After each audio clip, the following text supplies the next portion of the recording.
এখন আমাদেরকে অন্ধ বানানোর জন্য ডাইরেক্ট আল্লাহ মানায়।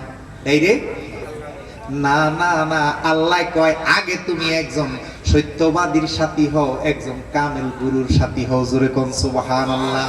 ওই কামেল গুরু তোমাকে আমাকে চিনাইবে। আমি কে? আল্লাহকে কে চিনাইব? একজন কামেল ফিরে। নবীর শানে আরো অনেক অসংখ্য আয়াত নবীর শানে আছে। একবারে চোক্কা চোক্কায় আয়াতগুলা, মা কানা মুহাম্মাদুন আবা আহাদিম মির রিজালিকুম, এসব আয়াত আছে। মুহাম্মাদুর রাসূলুল্লাহ আল্লাযিনা মা অসিদ্ধা, এভাবে অনেক আয়াত আছে। তাইলে এগুলা তো আপনি খতম তারাবিতে নামাজের মধ্যে দাঁড়াইয়া পড়েন। তাহলে এখন দাঁড়াইয়া সালাম দিলে সমস্যা কি? ফট করি একজন নেতা দাঁড়াই গেছে, কয় এই মোল্লার গোষ্ঠী আমাদেরকে এতদিন বুঝাইছে দাঁড়াইয়া কিয়াম করা হারাম। এগুলা কোরআনে নাই, হাদিসে নাই। এখন তো দেখি কোরআনেও আমার নবীর শান বান আয়াত আছে। জোরে কোন সুবহানাল্লাহ। ভাই আর দুই প্রশ্নের জবাব দিতে হয় নাই, ওই এক প্রশ্নের জবাব লইয়া এমন ভাবে হট্টগোল লাগছে তারার ভিতরে মোল্লা আয়াত এদের এলাকার লোকে জিডিরে ভাড়া আনছে ফক্কে। এখন তারা এমন একটা ফাইট লাগছে, পরে আমরা ঘরে চলে এসেছি, আর প্রশ্নের জবাব দিতে হয় না। আবার ডাকি নিয়ে হুজুর আজকে থেকে এখানে কিয়াম চলবে। তো আমার লগে একজন দোহারি গেছে মুফতি সাহেব, এবারে কয় যে আমরা তাকে প্রত্যেক মাসে 20,000 টাকা বেতন দিব, সে এখানে থাকবে, মিলাদ কিয়াম করবে। সুবহানাল্লাহ। তাইলে দেখেন এইভাবে মানুষদেরকে ওয়াশ করতেছে।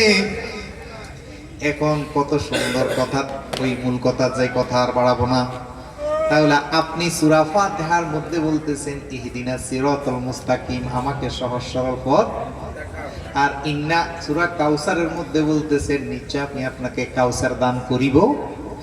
বাবারে, এই নামাজ যদি আপনি কিয়ামত পর্যন্ত পড়েন, আপনার ভিতর থেকে খারাপ খাসলত যাবে না। যদি আপনি মুরিদ হইয়া, প্রকৃত মুসলমান হইয়া একজন কামেল গুরুর সাথে যদি সংযোগ লাগাইতে পারেন, মুসলমানের বাংলা শব্দ হইল আত্মসমর্পণকারী। নিজেকে সঁপে দিয়ে একজন কামেলে মোকাম্মেল গুরুকে যদি দেখেন, যারা হক্কানি পীরের মুরিদ তাদের দ্বারা আপনি মিথ্যা কথা বলাইতে পারবেন না। যারা কামেল পীরের মুরিদ তাদের দ্বারা লুচ্চামি করাইতে পারবেন না। যারা একজন কামেল পীরের ছোঁয়া পায় তারা আর দুনিয়ার দান্দা করে না। ওরে যে হয় মওলার খাঁটি বান্দা, ও সে ছেড়ে দিছে দুনিয়ার দান্দা রে। যে হয় মওলার খাঁটি বান্দা, ও সে ছেড়ে দিছে দুনিয়ার দান্দা রে।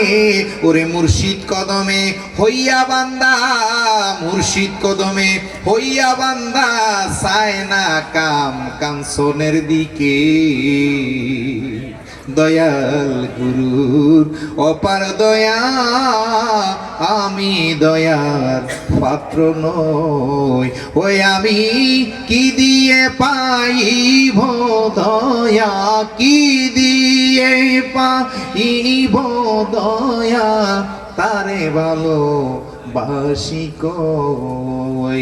দয়াল গুরুর অপার দয়া, আমি দয়ার পাত্র নই। আমি আমারই মন সামলাইতে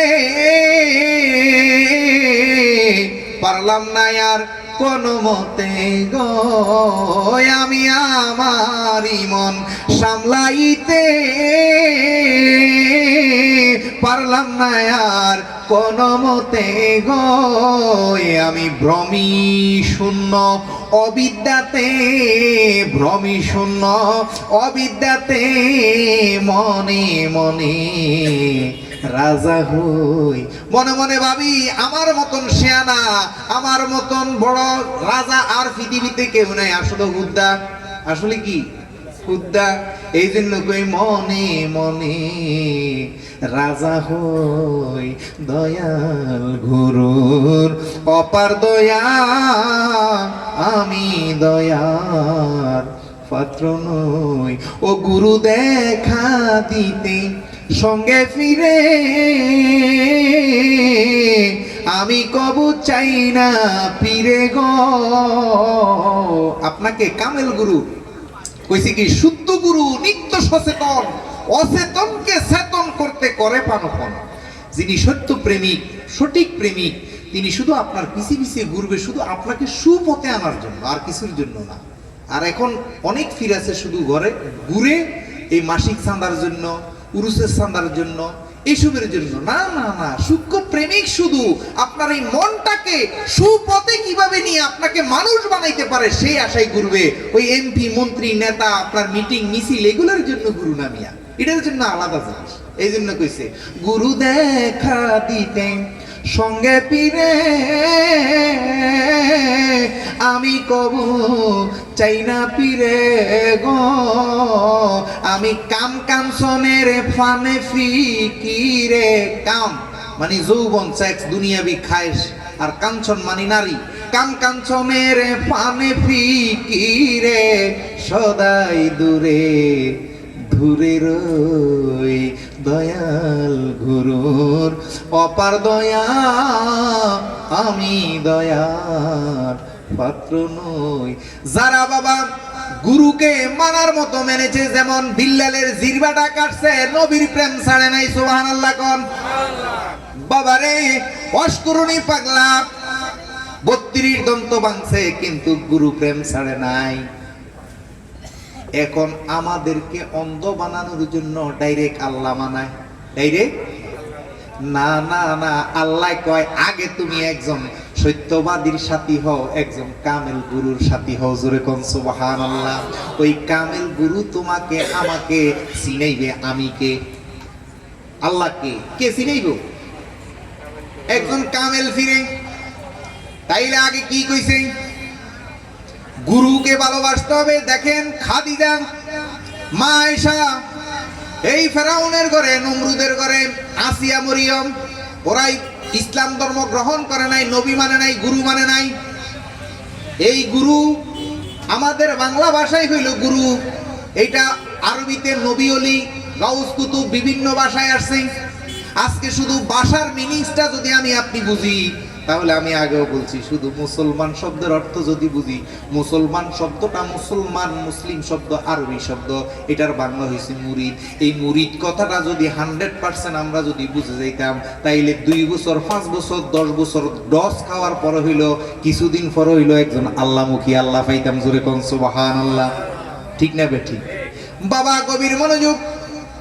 তাইলে মুসলমান শব্দের অর্থ হইল মুরিদ হওয়া। আবারও বারবার বলছি, মুরিদ পারসি শব্দ, আর মুসলমান শব্দের বাংলা অর্থ হইল আত্মসমর্পণ করা, সংযোগ স্থাপন করা গুরুর সাথে, একজন কামেল গুরুর সাথে।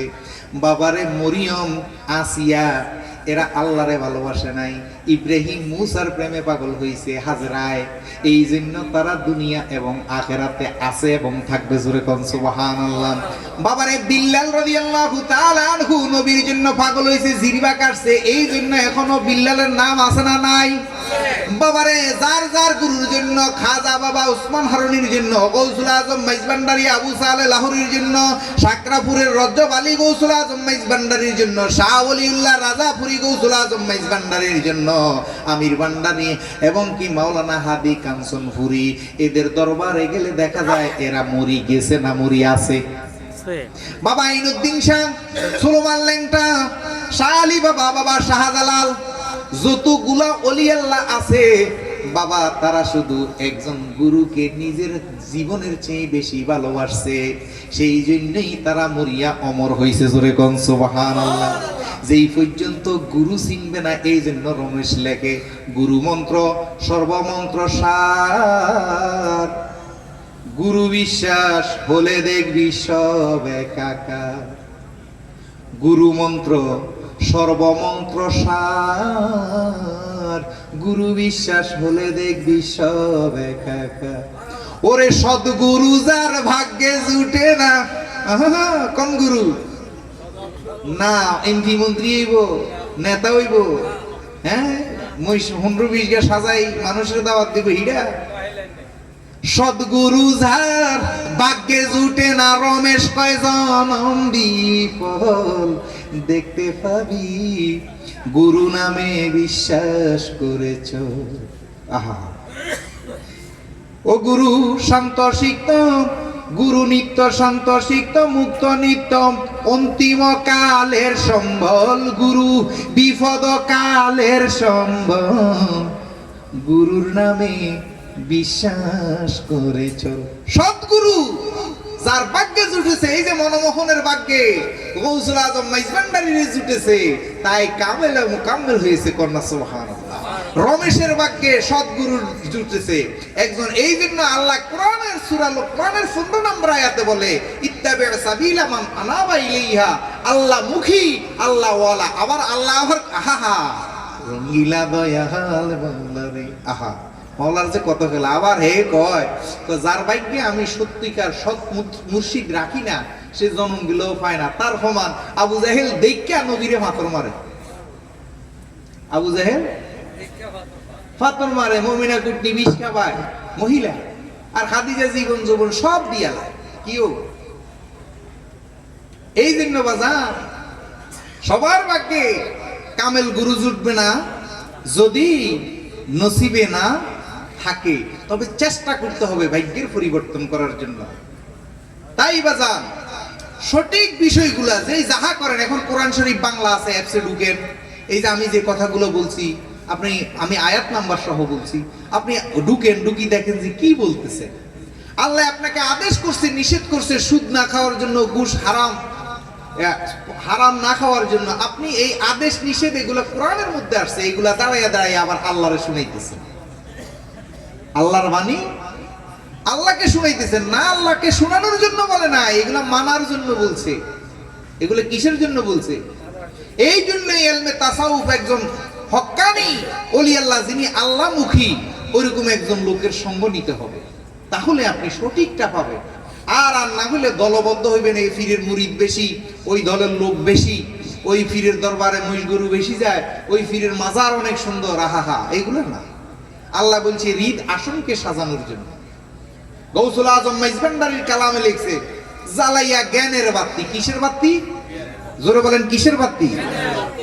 এখন ওই সময় মোমবাতি জ্বালাইছে, কারেন্ট ছিল না। এখনো কি আপনি মোমবাতি জ্বালাই করবেন? এখন জ্বালাবেন আপনি জ্ঞানের বাতি। কিসের বাতি? সাজাইবেন হৃদ আসন। হৃদ আসন না সাজাইয়া নিম কাঠ দিস, গর্জন খোলার কাঠ দি, গর্জন কাঠ দি সুন্দর করে আসন বানা, এরপরে মোমবাতি জ্বালা। তার চরিত্র কোনো সুন্দর নাই, তার আচরণ সুন্দর নাই, আসন দিয়েও করে আরো দামতাবাজি তো।